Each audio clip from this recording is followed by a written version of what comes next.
మాజీ మంత్రి శ్రీనివాస్ గౌడ్ గారు జాయిన్ అయ్యారు. శ్రీనివాస్ గౌడ్ గారు నమస్తే భరత్ గారు. నమస్తే. ఇప్పుడు పార్టీ ఫిరాయింపులకు సంబంధించి ఎమ్మెల్యేలు నిన్న అంతా కూడా రేవంత్ రెడ్డి కలిశారు. మీ జిల్లాకు సంబంధించి కూడా ఉన్నారు గద్వాల ఎమ్మెల్యే బండ్ల కృష్ణమోహన్ రెడ్డి. అవును. సో ఆయన మళ్ళీ ఇటువైపు వస్తానికి అసెంబ్లీలో కలిసినట్టున్నారు కేటీఆర్ ను, మళ్ళీ తర్వాత అటుపోయినారు, అక్కడ ఇబ్బందులు ఎదుర్కొంటున్నారు. ఉన్నాయా ఎనఫ్ ఎవిడెన్స్? ఆయనేమో నేను ఇంకా కాంగ్రెస్ మెంబర్ అనే బీఆర్ఎస్ మెంబర్ అనే చెప్తున్నారు. ఆయన పోలీస్ స్టేషన్లో కంప్లైంట్ కూడా ఇచ్చినట్టున్నారు, నా ఫోటోను కాంగ్రెస్ వాళ్ళు వాడుకుంటున్నారు ఫ్లెక్సీలో అని చెప్పి. నిన్న మీడియా ద్వారా భరత్ గారు ముఖ్యమంత్రి గారు పిలిచిండు, ఫిరాయింపు అందరూ పిలిచినారు అన్నప్పుడు అదొక్క ఎవిడెన్స్. ప్రజలు పిచ్చోళ్ళు కాదు కదా జనరల్ గా. కారణాలు ఎవరు రానున్నది కూడా కారణాలు కూడా చెప్పింది. కళ్యాణ్ సిఆర్ గారు కావచ్చు, ఇంకెవరన్నా గారు. కనుక వాళ్ళందరూ పోయినరు. కానీ పోయిన వెంటనే వాళ్ళకి గౌరవం ఉంటది. మేము పోలేదంటే గౌరవం ఉండదు ప్రజలల్లా. అంటే ప్రజలు ఇంకా పిచ్చోళ్ళ గుడ్డోళ్ళ. కానీ మీరు నీవు నేర్పిన విద్య నీరజాక్ష అంటే ఇది బీఆర్ఎస్ నేర్పిన విద్యనే. ఇదంతా కూడా 2014లో మీరు 8 మంది ఎమ్మెల్యేలు తీసుకుంటారు కాంగ్రెస్ నుంచి. సరే 2014లో అంటే మీ ప్రభుత్వానికి థ్రెట్ ఉంది అని యాక్సెప్ట్ చేశారు జనం. 2018లో 88 మంది ఎమ్మెల్యేలు గెలిచిన తర్వాత, 89 మంది ఎమ్మెల్యేలు గెలిచిన తర్వాత కూడా ఇంకా సరిపోరని ఇంకా 14 మందిని తీసుకొని అసలు ఆపోజిషనే లేకుండా చేద్దామంటే మీరు ఆపోజిషన్లో పడ్డారు. ఇప్పుడు మిమ్మల్ని కూడా అనరా భరత్ గారు?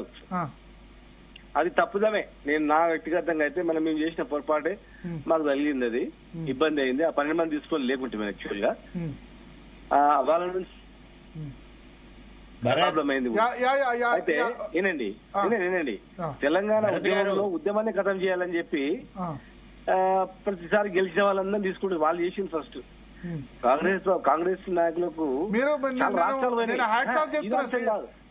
శ్రీనివాస్ గౌడ్ గారు హ్యాట్స్ ఆఫ్ చెప్తున్నా మీకు, ఎందుకంటే మేము చేసింది తప్పిదమని యాక్సెప్ట్ చేశారు కదా. నేను మీకు జీ తెలుగు న్యూస్ తరపున నేను హ్యాట్స్ ఆఫ్ చెప్తున్నా. ఎందుకంటే మీ ప్లేస్ లో వేరే బీఆర్ఎస్ వాళ్ళు ఉంటే మాది విలీనము రాజ్యాంగబద్ధం అది తొక్క తోలని మాట్లాడేవాళ్ళు.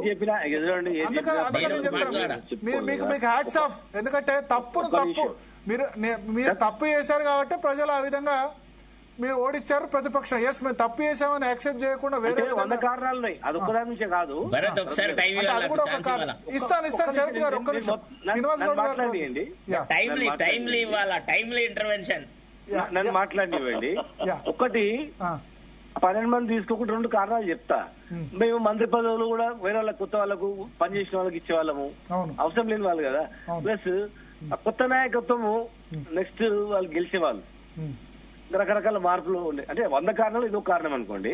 యాక్చువల్ గా 2014 మేము చేసింది కరెక్టే. ఆ రోజు పార్టీని మింగాలని చూసిండు. ఆ రోజు ఉన్న పరిస్థితులలో కంపల్సరీ కేసీఆర్ గారు తెలంగాణ బతికించుకోవాలని చేసిండు. అంతకుముందు మా పార్టీని కథం చేయాలి, తెలంగాణ వాళ్ళు లేకుండా చేయాలని ఇబ్బందులు చేసిండు. అక్కడ ఉన్న పెద్ద మనుషులకు అందరూ తెలుసు. అనేక భరత్ గారు కాంగ్రెస్ పార్టీలో చాలా రాష్ట్రాలు చూడండి. ఇప్పుడు టైం లేదు కనుక చెప్తున్నా. దాదాపు 4-5 రాష్ట్రాల్లో మంచి మెజార్టీ ఉన్నా కూడా కాంగ్రెస్ పార్టీని ఖతం చేశారు. అందుకే రాహుల్ గాంధీ గారు ఏం చెప్పిందంటే పార్టీ ఫిరాయింపుల మీద ఖచ్చితమైనటువంటి చర్యలు తీసుకోవాలని చెప్పింది. అట్లా అయితే వాళ్ళు చెప్పింది పాటిస్తేనేమో ఈ రోజు వాళ్ళకి మంచి గౌరవం ఉంటది. ఇప్పుడు వాళ్ళు పిలుస్తున్నారు పార్టీ ఫిరాయింపులని, వాళ్ళు పోతున్నారు. ఎందుకు ఏంటంటే వాళ్ళు ఏం చెప్పట్లేదు, లేదు ఫిరాయించలేదు మేము పోలేదు అంటున్నారు. అంటే ప్రజలను కన్ఫ్యూజ్ చేసి ఇవ్వాలి, రేపు ఎవరు కన్ఫ్యూజ్ కాదు. ఎందుకంటే అందరు సోషల్ మీడియా వచ్చింది, వాళ్ళు తగ్గింది కూడా తెలుస్తుంది మొత్తం టోటల్ గా. మీరు కాదంటే ఎవరు నమ్మే పరిస్థితి ఉండదు అక్కడ. ఇంకా పెద్ద మనుషులు పోచారం లాంటి వాళ్ళు కూడా, స్పీకర్ పదవులు ఉన్నటువంటి వాళ్ళు కూడా వాళ్ళు ఏం చెప్పుకోలేకపోతున్నారు. చరిత్రలో ఒక పెద్ద మత్స్య వాళ్ళకి టోటల్ గా మత్స్య అనమాట. అయితే అది ఏదో ఒక దగ్గర పులి స్టాప్ పడాలంటే పెద్ద చట్టమే తేవాలా. ఈ జాతీయ పార్టీ దేశాన్ని, ఈ జాతీయ పార్టీలు ఎక్కువ కాంగ్రెస్ కావచ్చు, బీజేపీ కావచ్చు, ఈ కూటమిలే పరిపాలించే భారతదేశాన్ని. ఖచ్చితమైనటువంటి చట్టం తేవాలి. ప్రజలు ఏదో ఓటేస్తారు, వాళ్ళ విధానాలు నచ్చి ఓటేస్తారు. నువ్వు విధానాలు నచ్చి ఓటేస్తే నువ్వు అమ్మడపోతే నువ్వు ఏమైపోతుంది? రాజ్యాంగంలో ఇప్పుడు కొన్ని వెసులుబాట్లు అంబేద్కర్ గారు కూడా అంతబడ్డం అయింది. ఇమ్మీడియట్ గా డిస్క్వాలిఫై చేసి క్రిమినల్ యాక్షన్ వాళ్ళు ఫ్యూచర్ లో మళ్ళా పార్టీలో నిలబడదు రాజకీయంగా. అటువంటిది తీసుకొస్తేనే వీళ్ళు భయం లేకుండా, లేకపోతే చిన్న లొసుగుల్లో కూడా దాన్ని పెట్టుకొని దాని ద్వారా బయటకు వస్తారు. స్పీకర్ కు అధికారాలు కావచ్చు, దానిలో ఏం చేయాలి. సుప్రీంకోర్టు ఇచ్చిన జడ్జిమెంట్ కూడా ఇవే ఉండదు. సుప్రీంకోర్టు ఇచ్చిన జడ్జిమెంట్ ప్రకారం కూడా నడవరు. దాన్ని ఏదో రకంగా వక్రీకరించుకొని మాకు పవర్ ఉంది కదా అంటారు. ఖచ్చితంగా అలాంటి పవర్ దేశానికి నాశనం. మా పార్టీ కావచ్చు, ఈ పార్టీ కావచ్చు, ఎవరికైనా నష్టమే. అది ప్రజాస్వామ్యంలో అతి భయంకరమైనది. ఇది డెమోక్రటిక్ కంట్రీ. ఇది ప్రజలు ఓట్లు వేస్తే పరిపాలన జరగాల. ప్రజలు ఎందుకు ఓటు వేస్తారు? ప్రభుత్వ విధానాలు, పార్టీ విధానాలు నచ్చి ఓటు వేస్తారు. నువ్వు వచ్చిన తర్వాత వద్దనుకున్నాడు కూడా వాళ్ళు రిజెక్ట్ అయింది అనుకో, ఇంకేముంటది? ప్రజాస్వామ్యం విలువలే ఉండవు.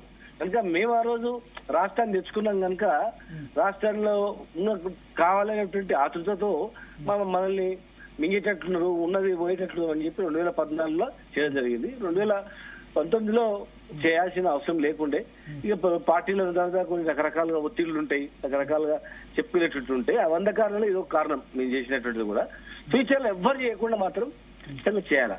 ఇలా ఆగిపోవాలంటే అంటే ఇప్పుడు ఫిరాయించిన వెంటనే 2-3 రోజుల్లోనే, వారం రోజుల్లోనే వేటు పడుతుంది అనే విధంగా రావాలి నా ఉద్దేశంలో. ఎందుకండి ఇప్పుడు చూడండి, ఎలక్షన్ పెట్టాలి, ప్రజలు అందరిని ఓడించాలి, అప్పుడు నెక్స్ట్ కూడా ఆ పని చేయడు.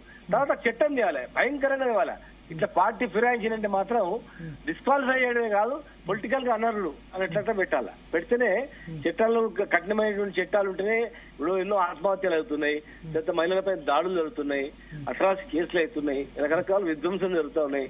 నిజామాబాద్ లాంటి జిల్లాలో వాళ్ళు మొత్తం కుల వృత్తులని నిషేధించిన పరిస్థితులు ఉన్నాయి. విలేజ్ కమిటీల పేరు మీద ఎన్నో దుర్మార్గాలు జరుగుతూ ఉన్నాయి. కనుక బాబాసాహెబ్ అంబేద్కర్ కూడా అందుబాటులో ఇంకా జరుగుతూ ఉన్నాయి, వెలుగులోకి రావట్లేదు. కనుక ఎప్పుడే చట్టాలు, కఠినమైనటువంటి చట్టాలు ఉంటాయి తప్ప వేరే దేశాల్లో దొంగతనం చేస్తే జైలు నరికేస్తారు, చేయి నరికేస్తారు, అటువంటి కంట్రీస్ ఉన్నాయి. వాడేసిపోతే కూడా ముట్టుకోడు, అరే వద్దురా బాబా, దొంగతనం కూడా కావు, అటువంటి పరిస్థితి ఉండదు. కనుక ఈ రోజు కఠినమైన చట్టాలు ఈ దేశానికి వస్తాయి. ఎందుకంటే హైలీ పాపులేషన్, ఇండియాలో వరల్డ్ లో హైయెస్ట్ పాపులేషన్ మన అయింది కనుక ఈ పాపులేషన్ కంట్రోల్ చేయాలంటే ఖచ్చితంగా భయం, భక్తి అనేది కఠినమైనటువంటి చర్యలకే ఉంటుంది తప్ప ఉట్టుటి ఏముండవు. ఇలా ఎలక్షన్లు మళ్ళీ పెట్టిన ఒకటి గెలిచి చూసినావా బిడ్డని ఎట్లా పోయినా గెలుస్తా అనే ధీమా ఉంటుంది. కనుక కూకటి వేలతో పీక్ పడేయాలంటే మాత్రం దీని తర్వాత మరి ఖచ్చితంగా చట్టం ద్వారానే చేయగలుగుతాం. శరత్ గారు చెప్పాలనుకున్నారు? ఒకటి ఏంటంటే ఫస్ట్ ఆఫ్ ఆల్